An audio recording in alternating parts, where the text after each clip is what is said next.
تین دفعہ سورہ توحید پڑھ کر تمام مومنین مومنات مرحومین تمام علماء تمام شہداء اپنے مرحومین میرے مرحومین کو بانیانے مجلس کے مرحومین کو استاد سید شفت جعفر شہید سردار شہید طارق حسینی کے روح کو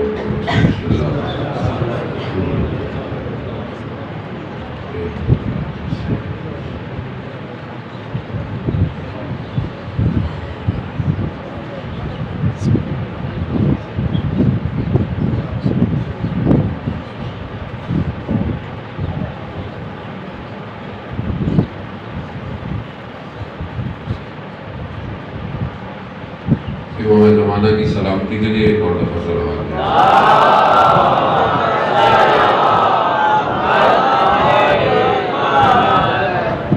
لا حول ولا قوة الا بالله العلي العظيم حسبنا الله ونعم الوكيل نعم المولى ونعم النصير أعوذ بالله من الشيطان الرجيم بسم الله الرحمن الرحيم الحمد لله الذي يؤمن الخائفين وينجي الصالحين ويرضى المستكبرين ويهلك ملوكهم ويستخلف آخرين والصلاة والسلام على رسول ثقلين محبوب رب المشرقين والمغربين جد الحسن والحسين نبينا سيدنا بالقاسم محمد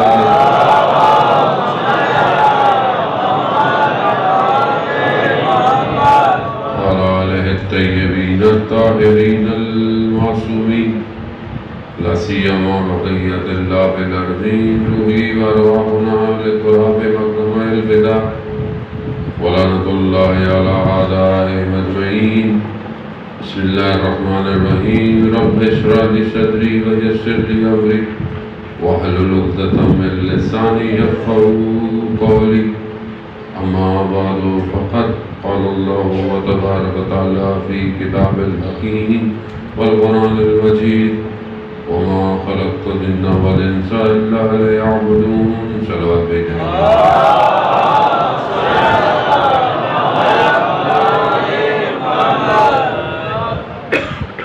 عزیزان محترم ماہ رجب ہے اور پروردگار نے اس مہینے کو اپنے آپ سے نسبت دی ہے گو کہ صرف چند دن رہ گئے ہیں آج 26 ہے اور آگے 3 دن اور ہوں گے لیکن بہرحال اس مہینے کی فضیلتیں ایسی ہیں کہ آخری دن بھی اگر انسان اس سے فائدہ اٹھا لے تو قیامت میں سرخرو ہوگا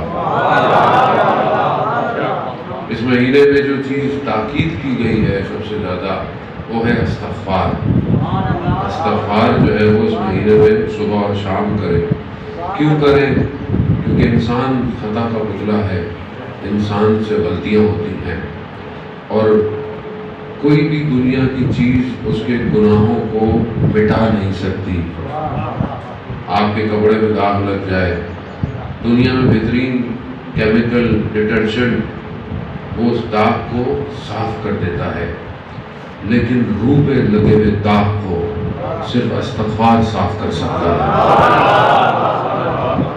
تو یہ اپرچونٹی ویسے تو آپ جب بھی استغفار کریں توبہ کریں خدا کا اجر لیکن بعض ایام ایسے ہوتے ہیں کہ وہ خاص ہوتے ہیں اور ان خاص دنوں میں مثال کے طور پر کہ آپ تو بہرحال یہاں پہ کھیت اور سارا کسان اور ساری چیزیں ہیں بہت ساری جو ہیں وہ فصلیں ہر موسم میں ہوتی ہیں لیکن خاص چیز خاص فصل میں ہوتی ہے آم کی خاص فصل ہے ٹھیک ہے گنے کا ایک خاص ایام ہے کیوں بہرحال اس موسم ہوا پانی فضا مل کر اس کے اندر تاثیر پیدا کرتا ہے اسی طرح خداوند متعال نے ہر عبادت کے خاص دن رکھے ہوئے ہیں۔ آپ عام دنوں میں بھی روزہ رکھ سکتے ہیں، مستحب روزہ، ثواب ہے، لیکن رجب کا روزہ قبر کے عذاب کو ٹھنڈا کرتا ہے۔ آخری 3 روزے رجب کے، جب انسان کی روح بدن سے نکلے گی تو ایسے ہوگا جیسے 300 تلواروں کے نوکے ہیں جو بدن میں چبھ رہی ہیں۔ روح کا نکلنا بدن سے آسان نہیں ہے، ہمیں تھوڑی نظر آتا ہے جو مرتا ہے اس کے ساتھ کیا ہو رہا ہے، وہ چاہتا ہے ہمیں بتانا لیکن بتا نہیں سکتا، خدا اس کی زبان کو بند کر دیتا ہے۔ آس پاس کھڑی ہوئی اس کی اولاد، اس کے رشتہ دار رو رہے ہوتے ہیں، وہ کہتا ہے مجھ پر مت رو، اپنے اوپر رو، میں نے جو کیا تھا وہ مجھے نظر آ گیا ہے۔ اس وقت جو حالت ہوتی ہے روح کی نکلنے کی بہت سخت ہوتی ہے۔ روایات میں کہ جو رجب کے آخری 3 روزے رکھے گا اس کی روح بالکل ایسے نکلے گی جیسے خوشبو سنگھاؤ اور باہر آ جائے۔ خوب ہماری زندگی ہے، ہمیں پتہ تھوڑی ہے کب مرنا ہے، کسے کیا پتا اگلے سال زندہ ہے کہ نہیں ہے، تو جو موقع ہے اسے فائدہ اٹھائے۔ خدا کا قانون ہے، خدا اپنے بندوں سے محبت کرتا ہے، بہانے سے اسے بچانا چاہتا ہے۔ یہ موقع ہے، صبح پڑھ لو نماز، دوپہر پڑھ لو، رات کو پڑھ لو، کیوں؟ کسی ٹائم تو آؤ، کسی بہانے تو آؤ۔ ذرا سی بات پہ وہ ہمیں کیا دے رہا ہے؟ نیکیاں دے رہا ہے، کہتا ہے اپنے ماں باپ کو مسکرا کے دیکھو، تمہیں نیکی مل جائے گی۔ مومن کی حاجت اگر روا نہیں کر سکتے تو صرف سن لو، تمہیں نیکی مل جائے گی۔ رستے میں چلتے ہوئے پتھر کو کنارے پہ کر لو، تمہیں نیکی مل جائے گی۔ کیوں چاہتا ہے؟ کیونکہ وہ اپنے بندے سے محبت کرتا ہے، وہ چھوڑنا نہیں چاہتا۔ حضرت نوح علیہ السلام نے جب کشتی تیار کی، اور ظاہر آپ جانتے ہیں کہ وہ کشتی کتنے دنوں میں تیار ہوئی، اس سے پہلے حضرت نوح اتنی تبلیغ کرتے رہے اور لوگوں نے ان کی بات نہیں مانی۔ بہت تھوڑے سے لوگ تھے، اتنے 100 سال 950 سال تبلیغ کی اور تھوڑے سے لوگ جو ہے وہ ان پر ایمان لائے، لیکن ان تھوڑے سے لوگوں کو بھی خدا نے آزمایا، کیونکہ حضرت نوح نے کہا کہ پروردگار تو نے کہا ہے کہ میں عذاب بھیجوں گا، تو بھیج، کہا کہ یہ پھل بھیجا، اور کہا کہ کھجور کھاؤ، پھر اس کے بیجوں کو بو، پھر جب یہ درخت بنیں گے اور دوبارہ پھل آئے گا، پھر عذاب آئے گا۔ کہتے ہیں اس عمل کو 18 سال لگ گئے، درخت بننے کو، پھل لانے کو۔ پھر جب پھل آیا پھر کہا پروردگار عذاب، کہا دوبارہ پھل کھاؤ، پھر بیج ڈالو۔ 4-5 دفعہ یہ عمل ہوا۔ کیوں؟ خدا نہیں چاہتا تھا اپنی مخلوق پہ عذاب ڈالے، موقع دے رہا تھا، لیکن حتیٰ جو لوگ ایمان لائے تھے ان کا ایمان کمزور ہونے لگا۔ کہا کہ نوح عذاب کیوں نہیں آ رہا؟ کہیں ایسا تو نہیں کہ یہ سچ ہی نہیں ہے؟ ایمان متزلزل ہونے لگا۔ جو بچ گئے وہ کشتی میں آئے، کشتی کنارے پہ لگی، اترے۔ پھر پروردگار نے کہا حضرت نوح جاؤ، یہ جو کچی مٹی ہے اس سے کچھ بناؤ۔ انہوں نے کچی مٹی سے کچھ بنایا۔ جب وہ بن گئے تو خدا نے کہا نوح انہیں توڑ دو۔ کہا پروردگار میں نے انہیں بڑی محنت سے بنایا ہے۔ کہا نوح ہم نے بھی اپنی مخلوق کو بڑی محنت سے بنایا۔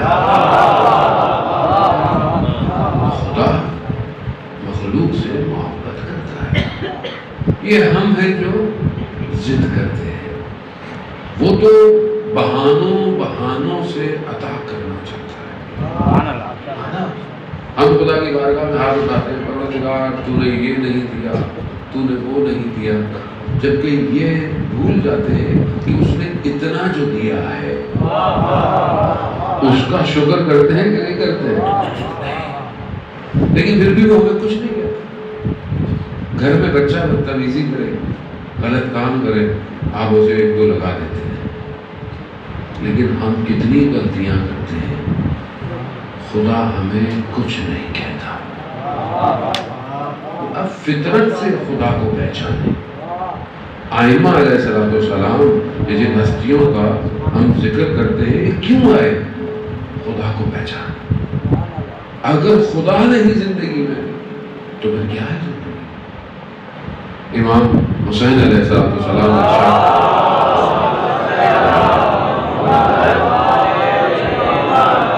مولا ارشاد فرماتے ہیں کہ پروردگار، جس نے تجھے پایا اس نے کیا کھویا، اور جس نے تجھے کھو دیا اس نے کیا پایا؟ اگر آج ہماری زندگی میں خدا نہیں، خوف خدا نہیں، تو پھر کیا ہے ہمارے پاس؟ کیونکہ جس کی زندگی میں خدا ہو وہ گناہ نہیں کرتا۔ آیت اللہ عظمہ بہجت رضوان اللہ تعالیٰ ہے، جو بہت بڑے عالم عارف فقیہ تھے، مشرق مقدس نجف میں پڑے، قم المقدسہ میں بیوی کے روزے کے اندر دفن ہے۔ کیا فرماتے ہیں کہ اگر تمہیں اپنی زندگی میں خدا کے وجود کا احساس ہو جائے تم کبھی بھی گناہ نہیں کرو گے۔ انسان کو پتا ہو کہ کوئی دیکھ رہا ہے تو کسی کے باغ میں سے پھل چوری نہیں کرتا۔ پتا ہو کوئی دیکھ رہا ہے، کوئی نہیں دیکھ رہا چوری کر لیتا ہے، لیکن وہ دیکھ رہا ہے نہیں چوری کرتا۔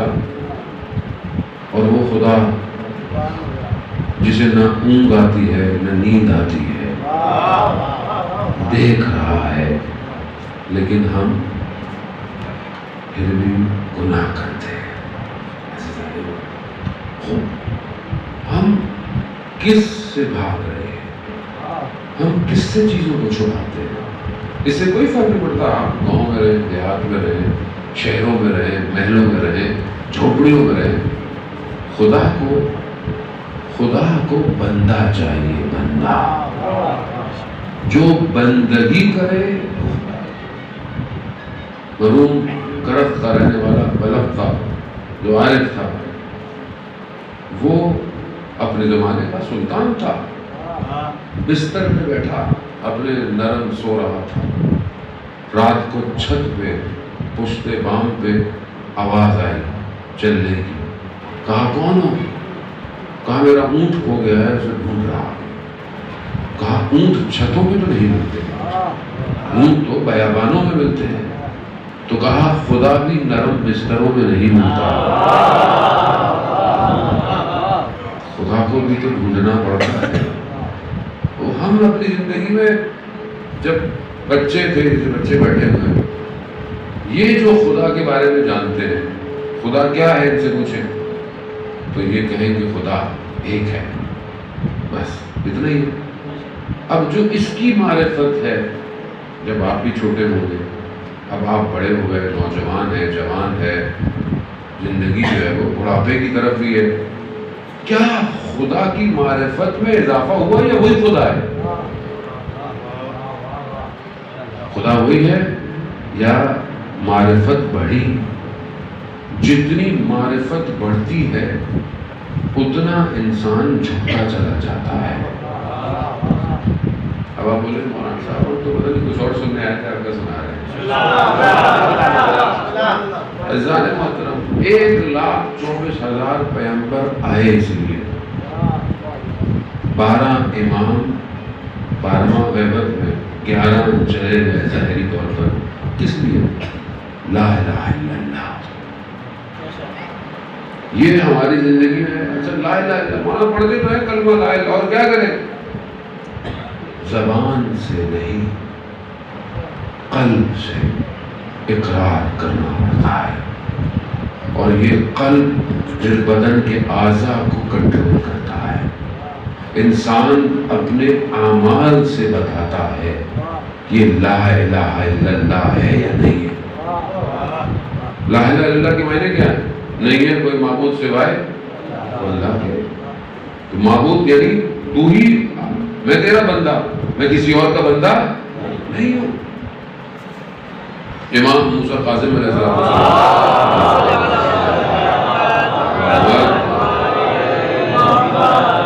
امام گزر رہے ہیں، دیکھا ہے کنیز گلی میں جو ہے وہ کچھ کچرا یا کچھ سامان رکھنے آئی، گھر سے گانوں کی آوازیں آ رہی۔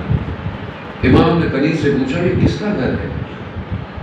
آزاد کا گھر ہے یا غلام کا گھر ہے؟ کنیز نے کہا کہ آزاد کا گھر ہے۔ کہا اگر غلام کا گھر ہوتا، بندے کا گھر ہوتا تو ایسی آوازیں نہیں آتی۔ کنیز جب واپس گئی، مالک نے پوچھا کہ کیا ہوا، کتنی دیر؟ کہا ایسے ایسے امام گزر۔ کہا کیا کہا؟ کہا یہی پوچھا کہ یہ آزاد کا گھر ہے یا بندے کا گھر ہے؟ میں نے کہا آزاد کا گھر ہے۔ بس اس ایک جملے نے اس شخص کو بدل دیا۔ بھاگا دوڑتا ہوا ننگے پاؤں امام کے قدموں میں پڑ گیا۔ کیوں؟ کیونکہ آزاد وہ ہے جو اپنے آپ کو خدا کے حوالے کرتے ہیں، ورنہ ہم اصل میں دنیا کے غلام ہیں، نفس کے غلام ہیں۔ نفس خواہش کرتا ہے جھوٹ بولو، چوری کرو، حق کھاؤ، گناہ نفس ہے نا، کھینچتا ہے۔ جو اللہ نے حرام کیا ہے نفس اس کی طرف ہمیں لے کے جاؤ۔ نفس کس کا؟ خواہشات کا غلام ہے۔ یہ کیسے آزاد ہوگا؟ جب اپنے آپ کو خدا کے حوالے کر دو۔ جب اپنے آپ کو خدا کے حوالے کر دو گے تو پھر آزاد ہو۔ پھر دنیا تمہیں جکڑ نہیں سکتی، پھر تم صرف پرواز کرو گے۔ دنیا تمہیں روک نہیں سکتی، ظالم تمہیں دبا نہیں سکتا، کچھ نہیں کر سکتا۔ سید الشہداء نے کربلا میں آزادی کا درس دیا ہے، حریت کا درس دیا۔ آزاد ہو جاؤ، دنیا سے آزاد ہو، پھر دیکھو خزانے دنیا کے تمہارے پیچھے پیچھے بھاگیں گے۔ تو کیا ہماری زندگی اس پیٹرن پہ ہے؟ ہماری زندگی کا ہدف کیا ہے، مقصد کیا ہے؟ خدا قرآن میں کہہ رہا ہے، قرآن آیت آپ کے سامنے جو تلاوت کی، وَمَا خَلَقْتُ الْجِنَّ وَالْإِنسَ إِلَّا لِيَعْبُدُونِ، کہ خدا کہتا ہے کہ میں نے جن اور انس کو خلق ہی نہیں کیا سوائے اپنی بندگی کے۔ خدا بندگی چاہتا ہے، خدا کو اور کچھ نہیں چاہیے۔ آپ کچھ بھی ہو، آپ وڈیرے ہو، آپ کسان ہو، آپ ایم این اے ہو، آپ ایم پی اے ہو، ٹیچر ہو، انجینئر ہو، ڈاکٹر ہو، باپ ہو، بیٹے ہو، کچھ نہیں فرق پڑتا، بندے ہو۔ کائنات ایک ہی آئیڈینٹی دیکھنا چاہتی ہے، کیا یہ میرا بندہ ہے یا نہیں ہے؟ اور یہ بندہ صرف مسجد میں نہیں چاہیے، امام بارگاہ میں نہیں چاہیے، یہ بندہ ہر جگہ بندہ ہو، ہر جگہ ہو۔ یہ نہ ہو کہ سامنے ایک دوسرے کے بیٹھا ہے تو بہت اچھا ہے، گھر میں کیسا ہے، ماں باپ کے ساتھ کیسا ہے، بیوی کے ساتھ کیسا ہے؟ نہیں جی، باہر بڑا اچھا ہوں، اندر تو میری زبان اتنی ہے کہ لوگ بھاگتے ہیں ادھر ادھر سے، اور ہم خدا کو ادھر ادھر ڈھونڈ رہے ہیں۔ خدا اصل میں گھر میں ہی ہوتا ہے، گھر راضی رب راضی۔ ہم باہر راضی کے چکر میں ہوتے ہیں، گھر کو چھوڑو، گھر کو کیا راضی کرنا۔ یہ ہم اصل تعلیم سے دور اس لیے تھی کہ ہم نے ان گھرانوں کو نہیں دیکھا۔ مولا متقیان حضرت علی ابن ابی طالب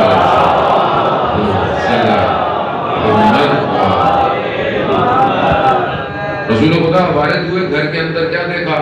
مولا کائنات گھر میں جو ہے وہ دال کو صاف کر رہے ہیں۔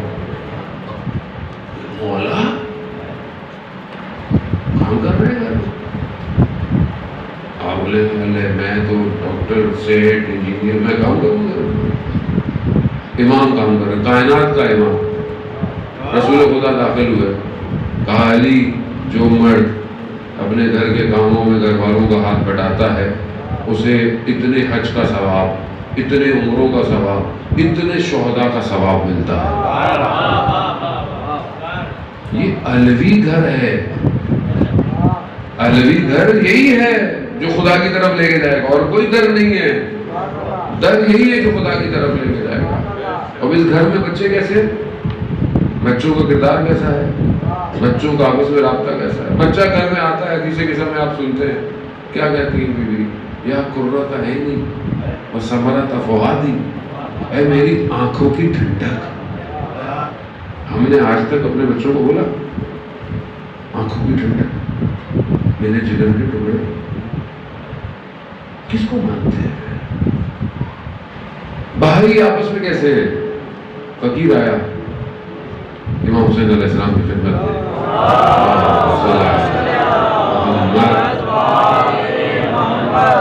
امام نے کہا جاؤ پہلے میرے بڑے بھائی کے پاس. امام کے پاس گیا، امام نے اسے دیے 50 درہم. پھر آیا، کہا بھائی نے کتنے دیے؟ 50. ایک کم کر کے دیا. بھائی کا احترام ہے ہمارے، ہم کرتے ہیں. اسلام کہتا ہے جو اپنے لیے پسند کرو اپنے بھائی کے لیے پسند کرو. کیا میں ایسا کرتا ہوں؟ ہم سائے، بڑی سادی سادی سی باتیں. اصل اسلام یہی ہے کہ ہم پتہ نہیں کن چکروں میں لگے ہوئے ہیں. ہم کہتے ہیں پتہ نہیں ہوا میں الٹی ساری شروع کرتے ہیں. اصل دین جب تک گھر میں نہیں ہوگا کوئی فائدہ نہیں ہے. اصل آپ کا گھر دیندار ہونا چاہیے. آپ اگر حدود الہی کو رکھیں گے تو ہی تو آپ کا گھر چمکے گا ملائکہ کے لیے. ایسے گھر کہ جن گھروں میں قرآن کی تلاوت ہوتی ہو، یہ گھر ملائکہ کے لیے ایسے چمکتے ہیں جیسے ہمارے لیے رات کو ستارے چمکتے ہیں. کتنا آسان کام ہے، سونے سے پہلے قرآن پڑھ لو. لیکن ہم موبائل چھوڑیں تو قرآن پڑھیں تو ہر جگہ یہ موبائل پہنچ گیا ہے. جہاں فائدے ہیں وہاں نقصان بھی بہت زیادہ ہے. برائی، گناہ ہاتھ میں ہے. گناہ، وہ حدیثیں جو کہتی تھی نا، آخری زمانہ ایسا آئے گا نیکی کرنا جیسے ہاتھ میں انگارہ. رسول خدا کی حدیث ہے، رسول خدا نے اپنے اصحاب سے کہا. سرکار فرماتے ہیں کہ ایسا زمانہ آئے گا ان کی ایک نیکی تمہاری 50 نیکیوں کے برابر.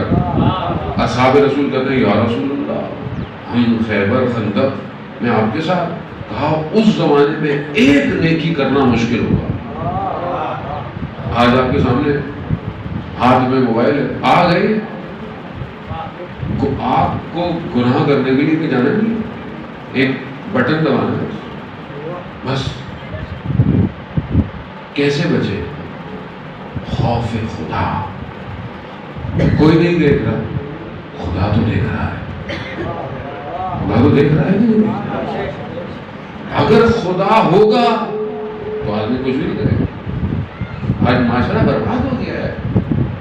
چاہے گاؤں جاتے تو برا ہے، شہر میں تو دوسرے مسائل، ادھر تو بہت مسائل جو ہمیں پتہ چلتے ہیں.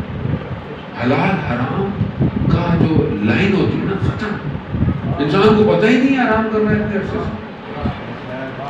حلال ہے، ظاہری طور پر مذہبی بھی ہے. تو عزیزان محترم، پھر یہ جو اتنی محنت کی آئمہ نے کس کے لیے کی تھی؟ ہمارے لیے. اتنی تکلیفیں برداشت کی کس لیے؟ ہمارے لیے. ایک امام 14 سال زندان میں، کس لیے؟ شیعوں کے لیے. اور مگر آج ہم خود بہتر نہ ہو کہاں جائیں؟ مگر وہ رحمان ہے، وہ مایوس نہیں کرتا اپنے بندے کو. ان اللہ یحب التوابین، میں توبہ کرنے والوں سے محبت کرتا ہوں. تم توبہ تو کرو، تم آؤ میری طرف آؤ. لیکن ہم پلٹے تو آ رہے. خدا تو بلاتا ہے. تذکرۃ الاولیاء جو اہل سنت کی کتاب ہے، اس کے اندر ایک شخص کا واقعہ ہے کہ بارہ لوہار تھا اور گرم گرم چیزوں کو، دہکتی ہوئی چیزوں کو ہاتھ سے اٹھا کے رکھ دیتا تھا. وہ لوگ بڑے کو ولی خدا ہے، کرامات اس کے پاس. کہا نہیں میں کوئی ولی نہیں ہوں. کہا کیسے؟ کہا بس میرا دل جو ہے وہ کسی خاتون پہ آ گیا. میں نے بڑی کوشش کی مگر نہیں. وہ میں نے سنا کہ ایک جادوگر ہے جو جادو بابے یہاں ٹائپ کا ہے، وہ عمل کرتا ہے جیسے ہم لوگ بھی گھوم رہے ہوتے ہیں. یہاں پہ بھی دیواروں پہ تو یہاں پہ شہروں میں لکھا ہوتا ہے بابا جی شادی وادی کرا لو، یہ کرا لو. وہ بھی ہوگا کوئی. اس کے پاس گیا، اس نے اپنا کوئی حساب کتاب کیا. کہا کہ تمہارا کچھ نہیں ہو سکتا. کہا کیوں؟ کہا تم نیکیاں کرتے ہو, 40 دن تک کوئی نیکی نہیں کرو, پھر میرے پاس آنا. لیکن برائی بھی نجاست پہ آتی ہے. جو آدمی پاک رہتا ہو, وضو کرتا ہو, نمازیں پڑھتا ہو, اس کے اوپر شیطان نہیں آتا. اب اس نے 40 دن نمازیں نہیں پڑھی, نیکی نہیں کی, پھر گیا. جب گیا اس نے پھر اپنا کوئی حساب کتاب. کہا پھر تم نے کوئی نیکی کی ہے؟ کہا نا میں نے کچھ نہیں کیا. کہا نہیں کوئی نیکی ہے, میرا جادو نہیں چل رہا. کہا میں تمہارے پاس آ رہا تھا تو رستے میں ایک پتھر پڑا ہوا, میں نے کہا ہٹا لوں کوئی گر نہ جائے. وہ کھڑا ہو گیا. کہتے 40 دن نمازیں نہیں پڑھی, نیکی نہیں کی, پھر بھی خدا تمہیں تمہارے قدموں سے بچا رہا ہے.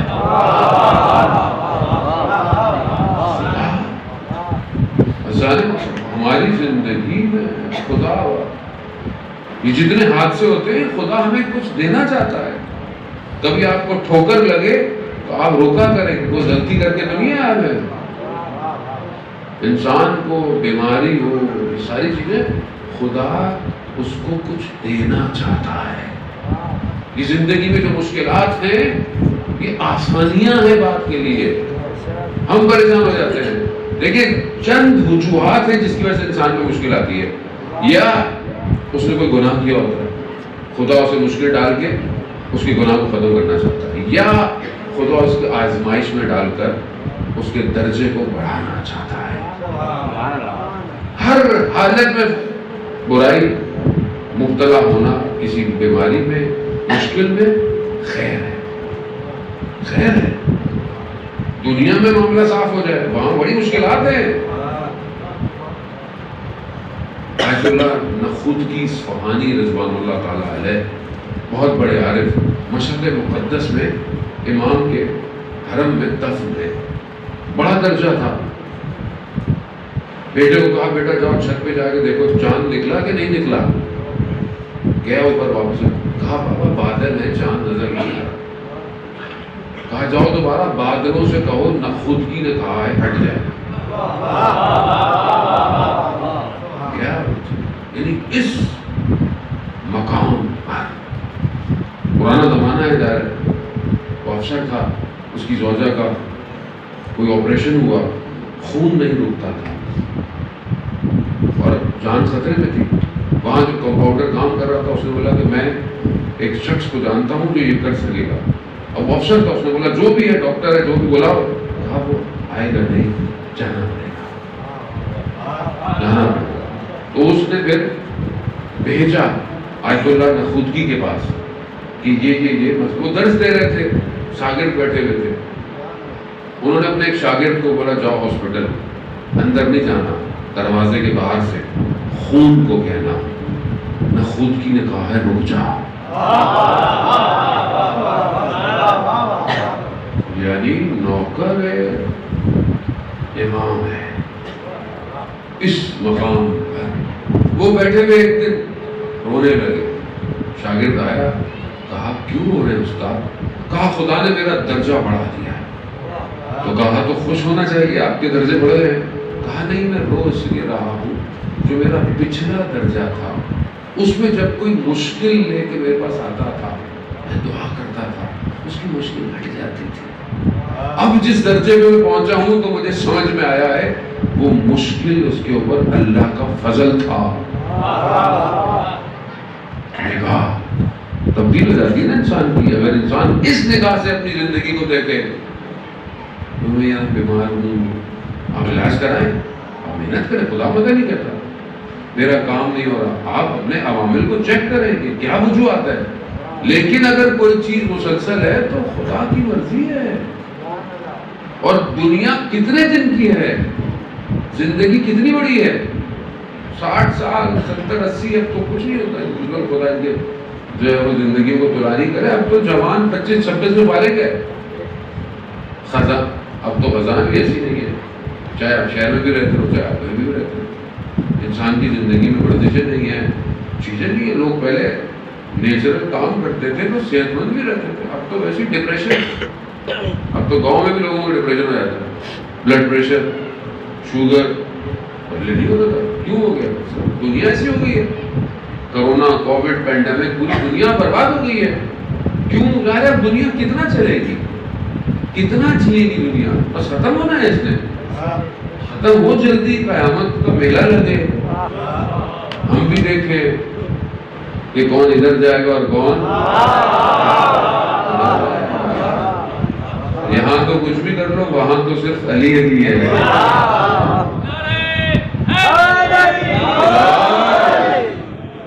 یہاں آپ کچھ بھی کر لیں، وہاں کون جنت جہنم کو تقسیم کرے گا؟ علی. جامع کوثر علی. جنت کے دروازے میں جو کنتی ہے وہ جب کھٹکھٹائی جائے گی کیا آواز آئے گی؟ علی علی. تو بس اب وہیں چلتے ہیں، یہاں کیا کریں گے؟ جہاں مولا ہو. موت سے خوف کیوں ہے ہم لوگوں کو؟ ہم جب مریں گے تو قبر میں کون آئے گا؟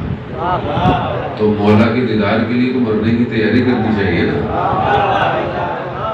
تو کیسی نگاہ بدل گئی زندگی کی. اب ہر آدمی بولے گا میں جلدی مر جاؤں. ایسے ہی ہے نا، گھبراہٹ کیسی. لیکن اگر دنیا دل میں ہے، محبت ہے، ڈیزگنیشن، پوسٹ، شہرت، دولت، تو پھر علی کے پاس نہیں جا سکتے. علی کے پاس ہو گیا جس نے دنیا چھوڑ دی.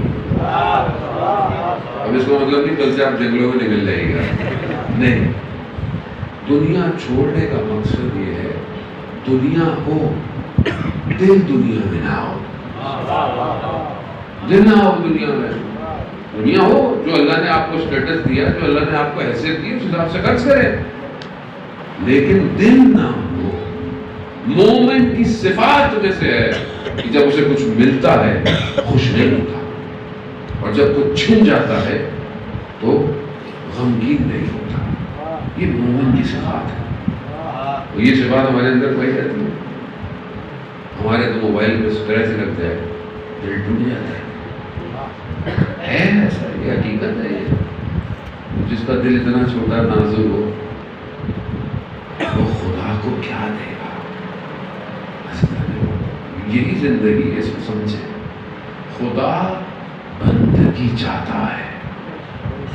بندہ بندہ. مومنون کی صفات کیا ہے؟ مومن کسے کہتے ہیں؟ قرآن کیا کہہ رہا ہے مومن کے بارے میں؟ ہمیں کبھی موقع ملا کہ مومن کی صفات قرآن میں دیکھتے؟ نہیں دیکھی ہم نے. مومن کی صفات کیا ہے کہ جب وہ اپنی نماز میں کھڑا ہوتا ہے تو وہ کانپتا ہے، خاشیت رکھتا ہے. کیا میری زندگی میں ہے ایسی نماز؟ کبھی کبھی صحیح نہیں ہے. امام سجاد علیہ السلام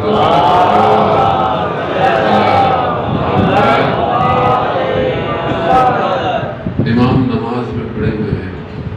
نماز ختم ہوئی، راوی کہتا ہے مولا آپ کی ابا ہٹ گئی تھی، آپ نے توجہ نہیں کی نماز میں. امام فرماتے ہیں مگر تم نہیں جانتے میں کس کے سامنے حاضر تھا. یہاں پہ نماز پڑھتا ہوں اللہ اکبر، سارے خیالات دل میں. نماز ختم، پتہ ہی نہیں 3 رکعت تھی 4 رکعت تھی. اتنی توجہ میں بھی ہے ہی نہیں. مجھے پتہ ہی نہیں میں اپنے رب کے سامنے حاضر ہوں جو کائنات کا مالک ہے. یا انسان وڈیرے کے سامنے کھڑا ہو، آفیسر کے سامنے کھڑا ہو، جہاں نوکری کرتا ہے باس کے سامنے کھڑا ہو، کیسے کھڑا ہوتا ہے؟ ادھر ادھر دیکھیں گے آپ؟ بولے کہاں دیکھ رہے ہو؟ Sorry sir sorry. سیدھا کھڑے ہو، سیدھا کھڑا ہوتا ہے. کیوں؟ حاضر ہے. فوجی نہیں ہوتا لائن حاضر ہو جاؤ، سیدھا کھڑا ہوتا ہے، بالکل ادھر ادھر نہیں کرتا. کیوں؟ آفیسر کھڑا ہوا ہے. اس کے سامنے جب کھڑے ہوتے ہیں جو ان اللہ علی کل شیء قدیر ہے، اس کے سامنے ادھر ادھر ضروری نہیں گردن ادھر جائے، ذہن کبھی ادھر کبھی ادھر. 1,24,000 پیغمبر اس لیے آئے تھے. کیا چاہیے تھا انہوں نے آپ سے؟ کیا پیسے مانگے؟ انبیاء نے کام مانگا؟ نہیں. کہا ہے خدا کی رسول خدا نے کیا مانگا اجر رسالت؟ صرف میرے اہل بیت سے محبت کا بس محبت مانگی اور کچھ نہیں مانگو. وہ بھی خدا نے کہا کہ مانگو. وہ محبت تقاضا مانگتی ہے. آپ بولے میں محبت کرتا ہوں اپنے ماں باپ سے. ماں باپ میں ہماری بات تو سنتا نہیں ہے، کیسی محبت کرتا ہے؟ محبت تو نہیں. محبت وہ ہے جو اطاعت کرے. تو کیا ہم میرے بیت کی اطاعت کرتے ہیں؟ ہم حضرت علی کو تو مانتے ہیں مگر حضرت علی کی سوال یہی ہے. آج 26 رجب ہے اور حضرت ابو طالب علیہ السلام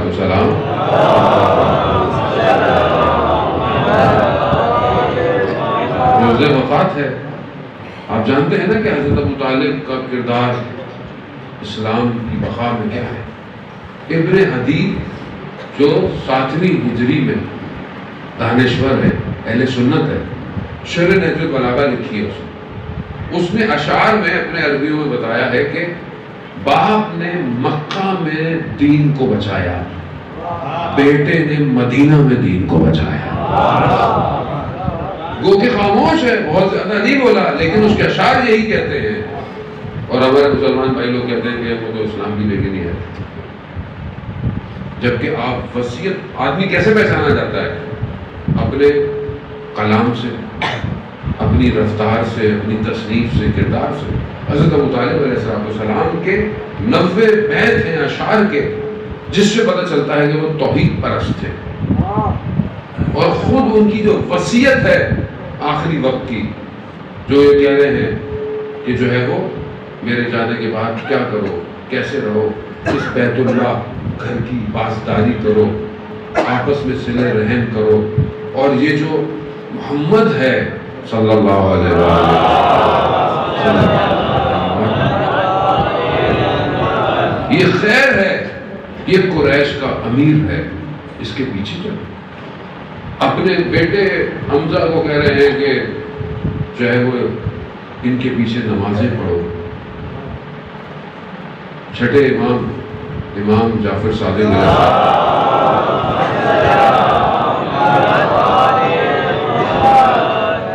امام سے پوچھا حضرت ابو طالب کے بارے میں کہ ان کا ہم مشکوک ہیں مولا. کہا کہ حضرت ابو طالب ویسے ہی توحید پرست تھے جیسے اصحاب کہف تھے. ظاہر میں وہ جو ہے وہ اظہار نہیں کرتے تھے، لیکن باطن سے وہ توحید پرست تھے. اصحاب کہف ایسے تھے، انہوں نے تقیہ کیا ہوا تھا حکومت کے آگے، لیکن وہ توحید پرست تھے. حضرت ابو طالب بھی ایسے تھے. حضرت ابو طالب نے ہی رسول خدا کو، جب حضرت عبد المطلب جو کہ دادا ہیں رسول کے، جب ان کا انتقال ہوا تو انہوں نے وصیت کی حضرت ابو طالب کو کہ ابو طالب جو ہے وہ میں وصیت کرتا ہوں کہ اس بچے کا خیال رکھنا. حضرت ابو طالب کہتے ہیں کہ بابا آپ کو وصیت کی ضرورت نہیں ہے، یہ بچہ میرا اپنا بیٹا ہے. اور وہ راہب کا مشہور واقعہ کہ جب شام جا رہے ہیں تجارت کے لیے، راہب نے دیکھا کہ کاروان کے اوپر بادل ہے، سایہ ہے، تو سمجھ گیا کہ کوئی اس کاروان میں ہے ایسا. کہا ان کو دعوت کرو، کھانے پہ لگو. سب آ گئے، رسول نہیں آئے. راہب نے دیکھا کہ بادل وہیں کھڑا ہوا ہے.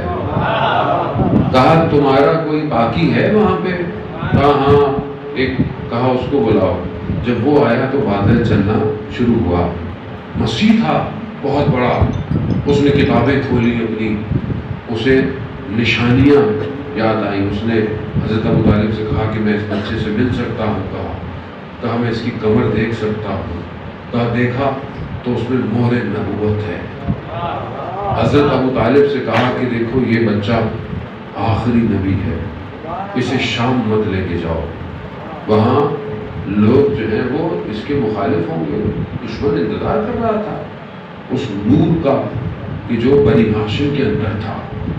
تو یہ یہ حضرت طالب بچانے والے، نبوت کے ساتھ ساتھ چلنے والے، حضرت رسول کی شادی کے اندر سارے معاملات کرنے والے، اور رسول خدا کو بہت محبت تھی اپنے چچا سے کہ ان کے وفات کے بعد پورے سال حزن قرار دیا، حزن کا سال قرار۔ اور زیادہ محترم بہرحال یہ وہی بندگی اور عبادت ہے، یہ بندگی ہے جو کردار کو بناتی ہے، یہ اطاعت ہے جو کردار کو بناتی ہے۔ امام رضا علیہ السلام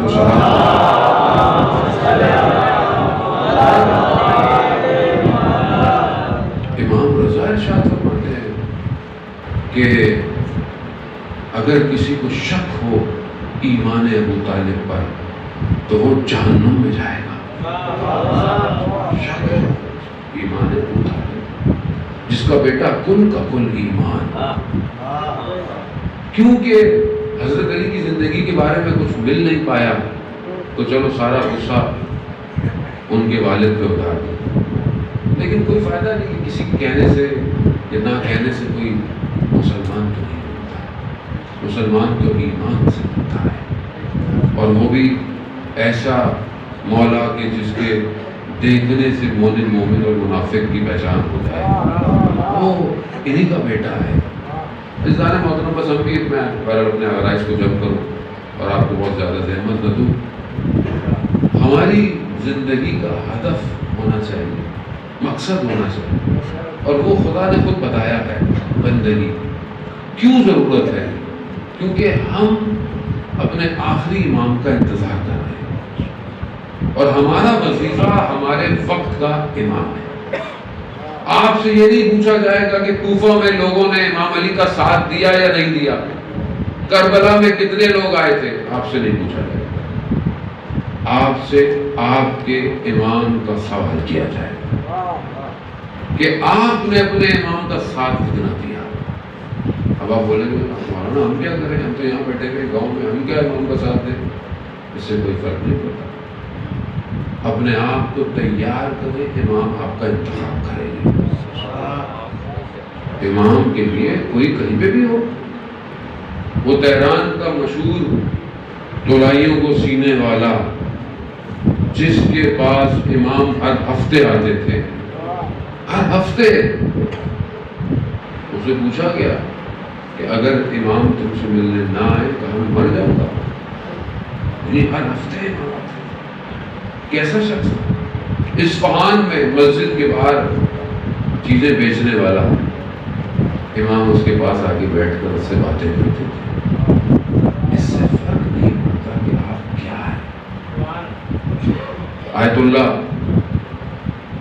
سستانی کے جو والد محترم تھے اور ان کے بارے میں بیان ہوتا ہے کہ وہ مشہد میں امام کے لیے دل تڑپا، عشق ہے نا، تڑپا، 40 ہفتوں کا عمل شروع کیا، ہر جمعے الگ مسجد، زیارت عاشورہ۔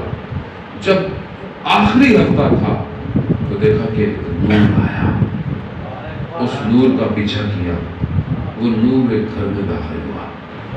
یہ بھی اس گھر میں گئے تو دیکھا اس گھر میں میت رکھی ہوئی ہے اور میت کے سرحانے امام زمانہ بیٹھے ہوئے ہیں۔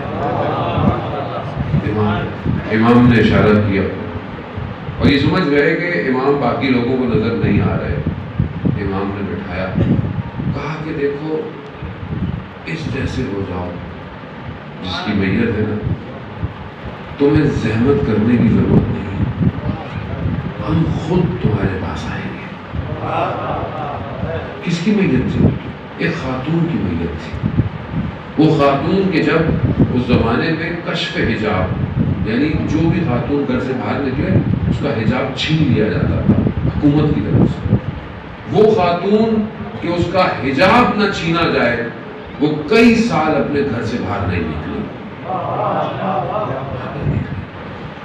کہ واجب ہے میں اپنے آپ کو بچاؤں، باہر نہیں نکلی۔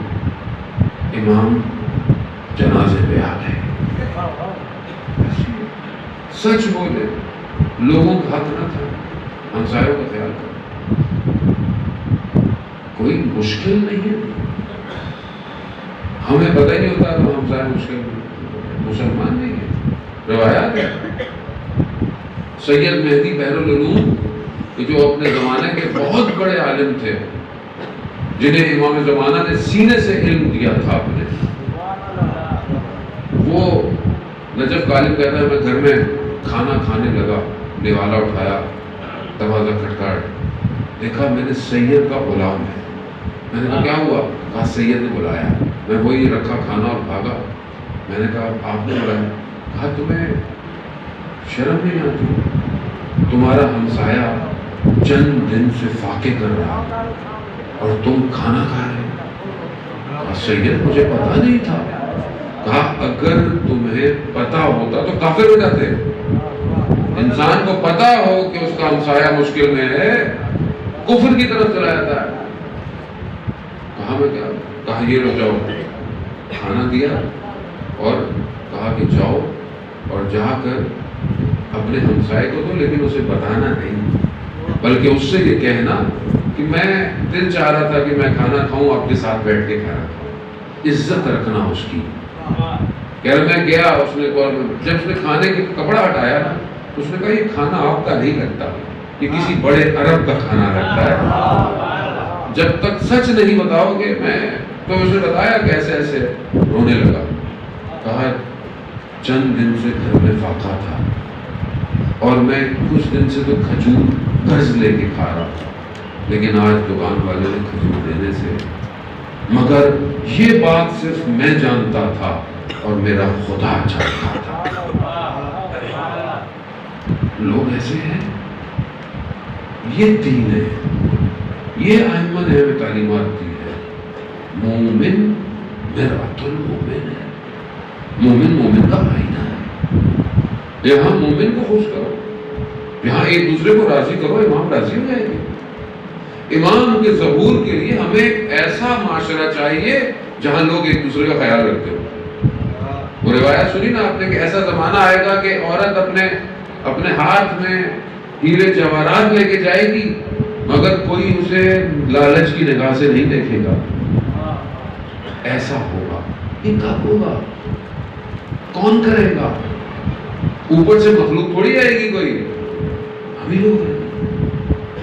تو کیا ہم لوگ ایسا کر رہے ہیں؟ اسلام نہیں ہے. ائمہ علیہ السلام کی تعلیمات نہیں ہے. امام ہمیں یہی سکھا رہے ہیں.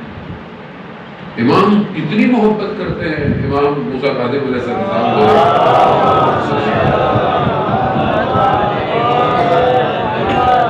امام گزرے ہیں ایک جگہ سے اور دیکھا کہ لوگ شیعہ آپس میں کھڑے ہوئے بات کر. امام کہہ رہے ہیں کہتے ہیں کہ ہم تم لوگوں سے بہت محبت کرتے ہیں، ہم تم لوگوں کو بہت چاہتے ہیں. ائمہ چاہتے ہیں. شخص کچھ لوگ امام کی خدمت میں آئے، امام نے دسترخوان بچھا دیا، کہا کھاؤ. کہا نہیں بولا ہم تو صرف ملنے آئے تھے. کہا نہیں کھاؤ. کھا کے تھوڑا شرم کرنے لگے. تو امام نے کہا کہ جو جب ہمارے پاس آئے جو جتنا کھائے گا اتنی ہمیں محبت ہوگی. تو وہی بہرحال نظر و نیاز کھانا یہ ائمہ نہیں ہے تو پیٹ بھر کے کھائے گا. جو جتنا کھائے گا امام اس سے اتنی ہی محبت کرتا ہے. ویسے بھی مسعود معروم عالم جو تھے وہ حضرت زیدی صاحب خدا ان کے درجات بلند فرمائے، وہ فرماتے تھے کہ کچھ لوگ نازوں سے پلتے ہیں. ناز کیا جاتا ہے. کچھ لوگ نازوں سے پلتے ہیں اور کچھ لوگ نیازوں سے پلتے ہیں. تو ہم تو ویسے نیازوں سے پلتے ہیں. ہماری جو زندگی بھی نیاز ہی ہے. وہ ایک عالم دین جمکران مسجد میں لائن میں لگا ہوا، نیاز بڑھ رہی تھی. تو کسی نے کہا سید کیا کر رہے ہو؟ کہا نیاز ہے. کہا تمہارا تو پوری زندگی نیاز ہے، تمہیں نیاز لینے کی کیا ضرورت ہے؟ ہماری تو زندگی ظاہر مولا کی طرف سے نا. ہر چیز کھانا پینا اٹھنا بیٹھنا ہر چیز کیا ہے؟ مولا کی طرف سے. تو ہم وہ لوگ ایسا نہیں ہوتا. وہ کرم، وہ کریم ابن کریم ہے. بس مانگنا آنا چاہیے. اس در پہ جھکنا آنا چاہیے. اس در پہ جو آیا خالی ہاتھ نہیں گیا. کسی کو انہوں نے اپنے گھر سے جانے نہیں دیا, چاہے وہ مسلمان تھا یا وہ غیر مسلمان تھا. یہ ان کا کرم ہے. لیکن وہ کرم کچھ مانگتا ہے.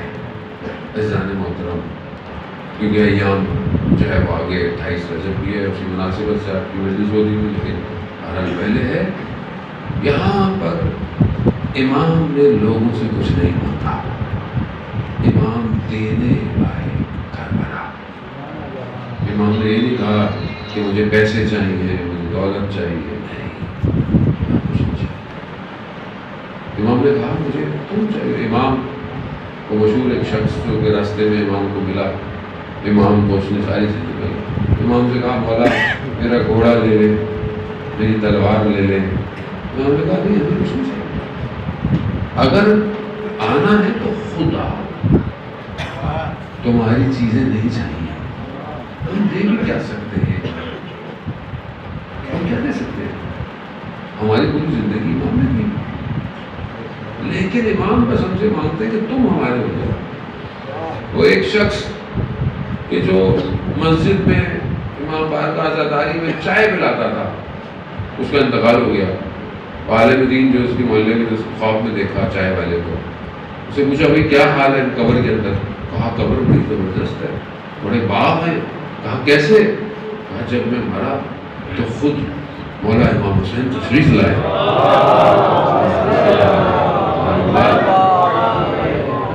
ہم مولا خود تشریف لائے اور مولا نے کہا مشہدی علی یہ سب جو ہے وہ ہم نے تمہیں اس لیے دیا ہے کہ تم خدمت کرتے تھے ہماری, اور یہ کچھ نہیں ہے, قیامت میں ملے گا اثر, یہ تو برزخ ہے. اور پھر امام نے فرمایا تم نے اپنی زندگی میں 12,400 قدم کے حصہ کا وغیرہ اتنی چائے کا کپ پلایا لوگوں کو, یہ اس کے بدلے میں ہے. وہ شخص کہتا ہے کہ میں رونے لگ گیا. مولا نے کہا رو کیوں ہے, کم دیا ہم نے. کہا نہیں مولا, میں سوچ رہا ہوں کہ آپ ایک ایک پیالے کا حساب کرتے تھے, اگر مجھے پتا ہوتا تو میں سب کو خود چائے پلاتا. یعنی کریم ہے, کوئی چیز چھوڑتے نہیں ہے, کسی چیز کو نہیں چھوڑتے. غالبین کہتے ہیں کہ کاشان آذربائیجان کا شخص کا اس طرح خادم تھا, اس کے بچوں نے مولانا کو بلایا کہ باپ کا آخری وقت آ گیا ہے, حالت ہے, احتضار ہے, روح نکلنے کو ہے, آئیں بابا کو تلقین پڑھائیں, چیزیں پڑھائیں.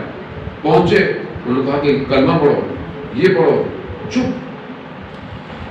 کہا اس کو جھنجھوڑا, کہا پڑھو, اتنی تم نے خدمت کی ہے ساری زندگی, کلمہ جاری کرو اپنی زبان پہ مرنے سے پہلے. تھوڑی دیر بعد وہ بولا کہ میں تب تک نہیں پڑھوں گا جو جن کی میں نے ساری زندگی خدمت کی ہے جب تک وہ خود نہیں آئے گی. اور تھوڑی دیر بعد وہ کہتے ہیں وہ اٹھا اور اس نے کہا کہ مولا سلام ہو. یعنی وہ آتے ہیں, وہ چھوڑتے نہیں. نجف خراسان کے راستے میں نشاپور آتا ہے. جب 8ویں امام آ رہے تھے نا, تو امام نے کہا ہے کوئی محاسن درست کرنے والا, یعنی داڑھی وغیرہ کو صحیح کرنے والا. ایک شخص تھا, اس نے مولانا نے کہا اجرت کتنی ہوگی. اور آپ کو پتا ہے کہ کوئی بھی کام کرے اسلام میں آپ پہلے اجرت ڈیسائیڈ کرنی چاہیے, نہ کہ بعد میں بولے. مولانا کہا اجرت کتنی ہوگی. کہا مولا میں آپ سے اجرت میرے لیے بڑی سعادت ہے. کہا نہیں پھر بھی. کہا بہرحال اس نے کام کیا. امام نے کہا اچھا وہ پتھر جس پہ تم اپنی دیکھ تیز کر رہے ہو لاؤ. امام نے اسے اجازت امامت سے سونے کا بنا دیا. یہ رہ تمہاری. اب معرفت دیکھے, معرفت اسی کا سارا کھیل ہے. اس نے کہا مولا مجھے یہ نہیں چاہیے, اس کو آپ پتھر بناتے. اب پھر کیا چاہیے. کہا جب میرا آخری وقت ہونا تو آ جائیے. وقت گزر گیا. امام کہیں لوگوں کے ساتھ بیٹھے ہوئے. امام نے کہا میں تھوڑی دیر میں آتا ہوں. امام گئے. کہا مولا کہاں چلے گئے؟ کہا وہ جو وعدہ کیا تھا وہ نبھانے گیا تھا، اس کا آخری وقت آ گیا تھا. یہ ہے خزانہ، یہ ہے دنیا. ہم پتہ نہیں کس کے پیچھے بھاگ رہے ہیں. 28 رجب بہرحال ابھی ایام شہادت باب الہوائی گزرے ہیں، لیکن بہرحال آگے یہ کاروان تیار ہو رہا ہے. یہ تیاری ہے اس سفر کی کہ اب حسین واپس نہیں آئے گا. مدینہ جو نانا کا شہر ہے، امام حسین کے لیے چھوڑنا آسان نہیں تھا. کئی دفعہ اپنے جد کے روزے پہ گئے اور گریا کرتے رہے. آخری دفعہ بھی جب گریا کرتے کرتے آنکھ لگی تو نانا کو خواب میں دیکھا اور کہا کہ حسین بس جلدی کرے. تیاری کی، سواریاں تیار، کس کس کو لے کے جانا ہے، یہ کارواں تیار ہو رہا ہے. جب تیاری ہو رہی تھی تو بی بی زینب نے پوچھا بھیا کہاں کی تیاری ہے؟ کہا کربلا. کہا بھائی میں بھی جاؤں گی. کہاں؟ لیکن اپنے شوہر سے اجازت لے. شریعت شوہر کی اجازت کے بعد امام ہے، امام شریعت کا پاس رہا ہے. بی بی اپنے شوہر کے پاس گئی، بیمار ہیں، مریض ہیں.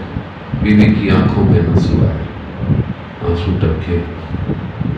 عبداللہ کی آنکھ کھلی. کہا کیا ہوا؟ کہا آپ تو جانتے ہیں مجھے بھائی سے کتنا پیار ہے، بھائی مدینہ چھوڑ رہا ہے. کہا تو پھر؟ کہا مجھے آ جائیے. ہمارے تو نکاح میں شرط ہی یہی تھی کہ حسین کے ساتھ آپ کو جانا ہے. جانے لگے تو کہا یہ میرے 2 بیٹے بھی لے جائیے، جب وقت پڑے تو ان کو قربان کر دیجیے گا. ہاں اس طریقے سے یہ کارواں تیار ہوا. کیا جاہو جلال ہے کارواں کا؟ محمل ہیں، پردے ہیں، عماریاں ہیں، ایک طرف عباس ہیں، ایک طرف علی اکبر ہیں. کیسی سواری ہے. لیکن بی بی جب مدینہ پلٹیں گی نا تو کوئی نہیں ہوگا آگے سے. جس جاؤ جلال سے مدینہ دیکھ رہا ہے نا پھر زندگی میں دوبارہ نہیں دیکھے. ہاں زیادہ محترم یہ کارواں نکل پڑا، چلا گیا. آپ مصائب سنتے رہتے ہیں. مکہ میں احرام ٹوٹے، راستے سے گزرتا کربلا کے مقام پر پہنچ گیا. وہ جو سفر رجب میں شروع ہوا تھا وہ 2 محرم کو اختتام پذیر ہوا. اس سفر میں جو جو شامل ہو سکے کارواں میں وہ آتے گئے. زہرا کے لال کا کارواں پھولوں سے سجتا گیا، ہیروں کو چنتا گیا. ایسے ہیروں کا انتخاب کیا جو کربلا میں دفن ہوں گے، جن کی روشنی آج تک قیامت تک کے لوگوں کو منور کرے گی. ایسے لوگوں کو لے کر حسین چلا. پوچھنے والا نے پوچھا حسین آپ جا رہے ہیں؟ بولا بچوں کو کیوں لے کے جا رہے ہیں؟ بولا مستورات کو کیوں لے کے جا رہے ہیں؟ امام جانتے تھے کہ ہر شخص نے اپنا کردار ادا کرنا ہے. ہر شخص نے اپنا کردار ادا کرنا. کربلا پوری نہیں ہوتی. وہ کتنا مشہور فارسی کا مصرع ہے، کربلا کربلا ایمان اگر زینب نہ ہو. کربلا کربلا میں رہ جاتی ہے اگر حضرت زینب نہیں ہوتی. ہاں مگر حضرت کربلا پہنچ گئے، خیمے لگ گئے اور آخری ایام میں پھر خیمے ہٹے. پانی بند، بھوک اور پیاس بڑھتی گئی. امتحان بڑھتا گیا. روز عاشور آئی اور وہ وقت ایک ایک کر زہرا کا گلشن اجڑتا گیا.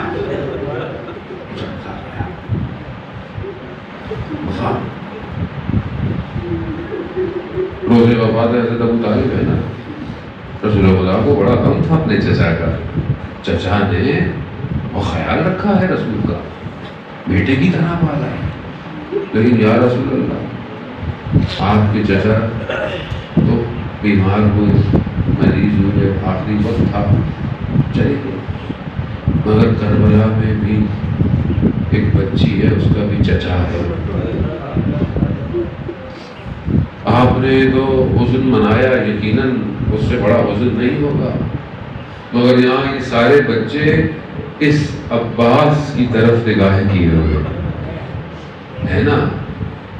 چاہتے ہیں کہ مولا آج آپ کے اس مجلس میں نگاہ کرم اٹھائیں، آپ سب کو کربلا میں زیارت نصیب فرمائیں. روایات میں بعض اساتید بھی کہتے ہیں کہ جب حضرت عباس کے مسائل پڑھے جائیں تو امام زمانہ آتے ہیں. ہو سکتا ہے آپ کے اس گاؤں پہ نظر کرم ہو میرے مولا کی، اور یقیناً ہوگی. جب روز عاشورہ سب چلے گئے نا تو حضرت عباس کئی دفعہ آئے اور کیا کہا بھائی مجھے لڑنے کی اجازت. کہا عباس تم میری فوج کے سپہ سالار ہو. حضرت عباس نے کہا مولا فوج کہاں جس کا میں سپہ سالار ہوں، خلاصہ اجازت نہیں مل رہی. ایسے میں وہ چھوٹی بچی چچا کی خدمت میں، چچا بچے بڑے پیاسے پانی. کہا بابا سے اجازت لے دو میں پانی لے آؤں گا. نہ جانے کس طرح بی بی اپنے بابا کے پاس گئی ہوگی. امام حسین نے بھی سوچا ہوگا بیٹا تمہیں اپنے بھائی کے پانی کا خیال ہے، میرا بھائی گیا تو واپس نہیں آئے گا. آیت اللہ جوادی عاملی فرماتے تھے جس خیمے میں مشکیزیں ہوتے تھے نا کبھی پانی ہوتا ہوگا، اور پانی کی وجہ سے زمین نم تھی، گیلی تھی نہیں، ہوتی ہوگی. کہا بچے اس خیمے میں قمیضوں کو ہٹائے لیٹے ہوئے تھے.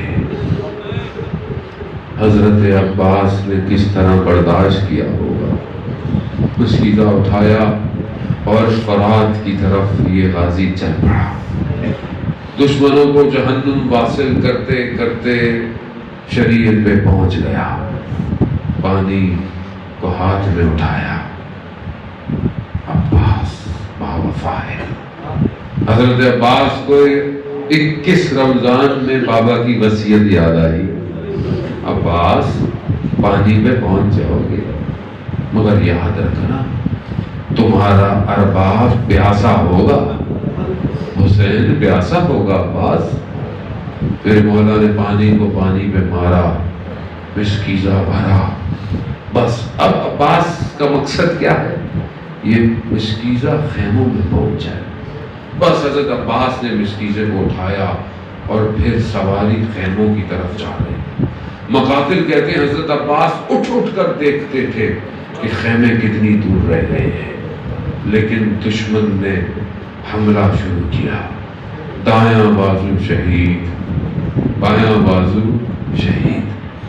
پھر بھی مشکیزہ نہیں گرنے دیا اپنے وجود میں. دشمن نے دیکھا یہ کون سی طاقت ہے جو عباس کو روک نہیں سکتی. کہا یہ مشکیزہ ہے. ایک تیر مشکیزے میں لگا، پانی بہنا شروع ہوا. عباس کی امید ختم ہو گئی. سواری نے رخ موڑ لیا. ایک تیر آیا جو آنکھ پر لگا. بس اب مجھے نہیں پتا آزاداران محترم، جب کوئی چیز آنکھ میں لگتی ہے تو ہاتھ سے انسان ہٹاتا ہے. یہاں ہاتھ نہیں ہے. گرز لگا میرا مولا زمین کی طرف آیا. ایک ذاکر مسائل پڑھا کرتے تھے، میرے مولا خواب میں آئے. کہا تو ہمارے مصائب نہیں پڑھتا؟ کہا مولا آپ کی مصائب پڑھتا تو ہوں۔ کہا تو یہ نہیں پڑھتا کہ میں زین سے زمین پر آیا کیسے تھا؟ کہا جس کے ہاتھ نہ ہو وہ اپنے آپ کو روکے کیسے؟ ہاں عزادارم جہاں میرا مولا نیچے آئے، کہا اپنے بھائی کو سلام دیا، مولا میرا سلام ہو۔ میرا چوتھا امام کہتا ہے میں نے دیکھا میرے بابا نے کمر کو ہاتھ رکھا ہے، ان کا سارا ظہری میری کمر ٹوٹ گئی۔ بس اب کس طرح امام حسین اپنے بھائی کے بدن پہ آئے ہیں یہ میرا مولا جانتا ہے۔ جب پہلے کوئی گرتا تھا نا تو میرے مولا تیزی سے آتے تھے، کیوں؟ کیونکہ خیموں کی حفاظت عباس کرتا تھا۔ اب ایک نگاہ خیموں پر ہے، ایک نگاہ حضرت عباس کے بدن پر۔ بس عزاداران محترم حضرت عباس کے بدن پہ پہنچے، سر کو زانو پہ رکھا ہوگا، سوال گفتگو کی ہوگی۔ کہتے ہیں کہ حضرت عباس نے کہا کہ بھیا میرے بدن کو جو ہے وہ خیموں کی طرف مت لے کے جائے۔ علماء بیان کرتے ہیں کہ کیوں؟ کہا کہ عباس با وفا ہے، بغیر پانی کے بدن نہیں جانا چاہتا۔